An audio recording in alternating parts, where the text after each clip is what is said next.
Friends. In 1994, Friends became the ultimate comfort show for millions of people. Hey, you clicked this video, so you must know or have heard of it. Even today, Gen Zs like me still watch and love the show. Over 10 seasons, Friends survived in Manhattan by completely ignoring reality. We ain't just hating on a classic, we're just looking at the crazy flaws built directly inside the show. And some of y'all's, well, for us.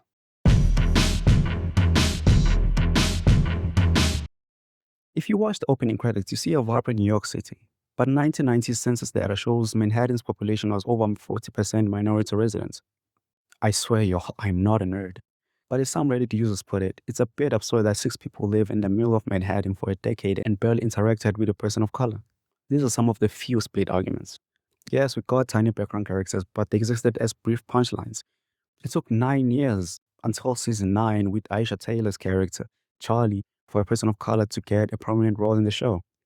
They literally corporate washed New York City just to keep the show safe. It's not a modern complaint, it's just facts. People living in New York can attest to that. Like in the comments.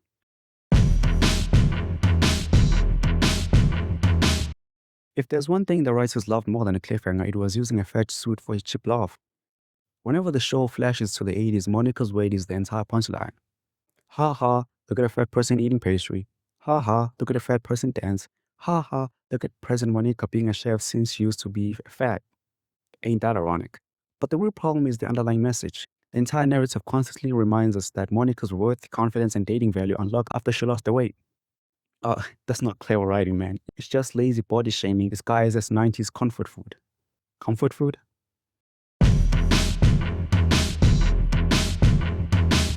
Under the same cozy lighting, the show normalized some deeply uncomfortable relationship dynamics. Take Monica and Richard as an example. Richard is her dad's best friend who knew Monica when she was a toddler in a crib. 20 years later, they're dating. It's giving melodious vibes. The show plays it off as romance, but the boundary crossing is immense. Then look at Ross. In season 6, he starts dating Elizabeth, his actual college student. It's a massive abuse of a power dynamic that would get a university professor fired instantly, but the show plays his anxiety for laughs. And let's not forget the time Monica dated Ethan. She thinks he's a senior in college only for him to reveal after they sleep together that he's a senior in high school. In her defense, she does break it off after finding out, but he's a minor. The show plays her horror for her laughs, treating statutory like a minor dating mishap before moving to a commercial break. Yeesh, man. Then there's the financial illusion. Friends made viewers believe you can move to NYC with zero skills, work part-time, and live in a massive apartment. Like I said, New Yorkers can attest. Monica, well, is frequently a broke, unemployed cook. Rachel is a waitress that messes up orders. Have you seen the apartment?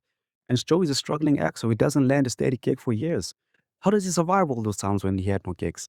The answer is Chandler, sometimes, I think. But hey, suspension of belief.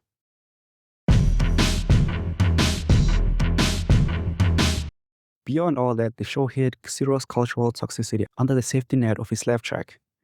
We see rampant toxic masculinity like Ross being terrified of a great male nanny and firing the dude. Or losing his mind because his son wants to play with a Barbie. When I was a kid, I also wanted Barbie dolls at some point. Not because of anything, but because boy toys sucked, and with Barbies you could have a nice house, a car, and toy friends. Uh, anyways, we also see intense homophobia where Chandler spends 10 seasons panicking people might think he's gay. Or when he becomes sarcastic towards the other guys when he sees Ross enjoying showing their feminine sides, whilst he was doing that with Monica. Like, what the heck? The hypocrisy. And worst of all is the transphobia. The way the writing room treated Chandler's trans parent is brutal to watch today. The main character constantly used the wrong pronouns and treat their existence like an embarrassing punchline. Don't look at me, man, this is what some of y'all are saying. But while the internet rightfully cringes at these tropes today, there is one specific character who gets blamed for all the toxicity. His mostly, while others get a free pass.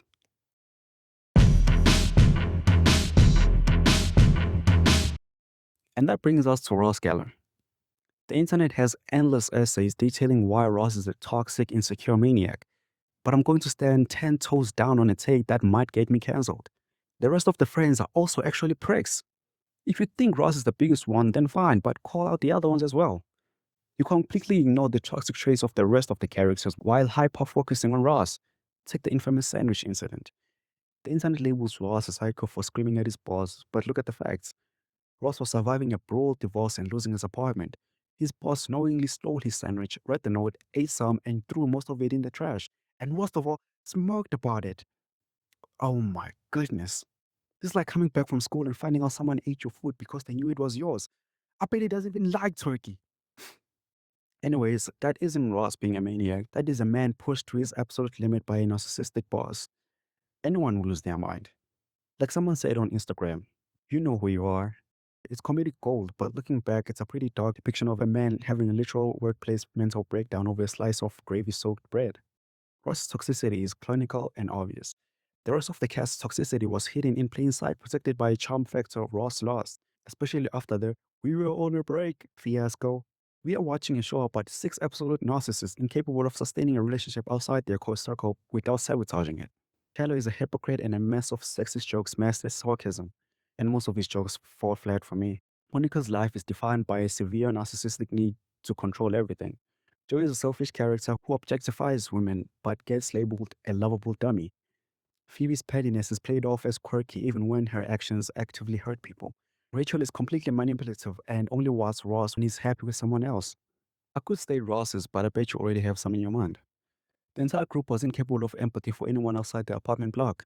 Their toxic traits are just as dangerous as Ross's insecurity. Maybe even more so because their behavior is actively rewarded by the writing, while Ross's behavior made him a punching bag. Call Ross toxic all you want, but don't pretend the other five weren't just as monstrous. Final thoughts? Hmm. Well, first of all, Friends is always going to be a comfort classic. But when you look past the nostalgia, it's a completely different show. It's a show, man. Relax. It's not that deep, man. It's just a show. Yes, it is a show. One of my favorite shows. Let me know in the comments if you think the rest of the cast gets off too easy. And don't forget to like and subscribe. And this was my breakdown as a small creator. I'll see you all in the next one. Peace.